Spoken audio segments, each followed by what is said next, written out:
Hey Eric, Nev Lappert here from Snowboard Addiction. This is some video analysis for you on your Frontside 360. If we watch your clip rolling in here, you're a goofy rider, Frontside 360, and you're doing what's called reverting out. You already know this. It means that as you're landing, you're having trouble riding away without spinning out in the landing. So I'm going to give you, the main problem with your 360 is that you're reverting out. I'm going to give you some tips on how you can improve this. So if I slow-mo your clip for a sec, I want you to pay attention to right as you're taking off the lip. Now your entry path is actually good. You've got a toe edge carve set up, moving into the heel edge. If anything, you could try to move the entry path a little bit close to the lip. That's a very common problem. So if you were like taking off the lip right there, see how right there, you have more of your body weight on top of your board. In this position right here, you're actually in a good position of your board.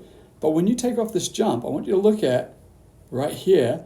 Can you see right now how you're actually leaning back? Your weight is falling towards the heel edge.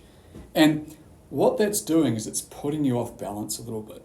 Specifically, it's putting you off balance as you come into the landing, and it's putting you what's called tail heavy. So you're landing tail heavy. And I think the main reason you're landing tail heavy is because you're leaning back off that lip a little bit. So watch this as we go into the landing on your clip. You'll see that you're really look there how your upper body is way more towards your tail. And ideally, we want to get it where your upper body is landing stacked over both feet and hips between both feet. That's your most stable position, using as much of the board as possible. So how we're going to do that is as you take off that lip, you want to be taking off more in that position there where the board, where your body's weight is over top of your board. That's going to help you. Now, I know that you mentioned that your back arm was high. Honestly, I didn't have a problem with that. I wouldn't worry about that too much at this stage. What I do want to do is I want to show you one of Tavis's clips. So Tavis is doing a front three here. I'm going to play his clip. And a couple of things I want to show you on Tavis's clip. So I'm going to go and take it to right where Tavis is taking off.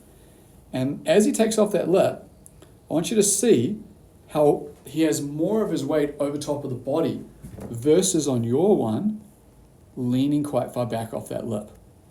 That's why Tavis is able to stay more in balance, especially when he comes around to that landing. Now there's one more thing on the landing. You see his body is right over top of the board here, right over top of the board. Now, as he comes down, I want you to see what edge Tavis is using, and you can see it right here. He's using his toe edge. And he is digging that toe edge into the landing as he comes around for that front three. What that does is using that toe edge, it helps stop your momentum, it helps stop you from sliding out. See that he's looking at the blind landing, riding away on the toe edge, and then looking at his new direction of travel. Now if we look at yours, you've already spotted the blind landing. You can see it. I can see right here, your head is looking at the blind landing, but you quickly go onto that heel edge. And if you ever land a spin and go onto that next edge really quickly, it's going to revert you. So there's two things that you got to work on. One, you got to keep that body weight on top of the board as you leave the lip. Two, you got to try and use a toe edge as you come into the landing. We'll try to land on both feet, but try to use that toe edge to grip into the snow to kill some of that momentum. Those two things are going to help you with improving your frontside 360s and getting you to the point where you can land them and ride away clean. This is Nev Lappert from Snowboard Addiction, doing our video analysis. Our goal is to improve your riding.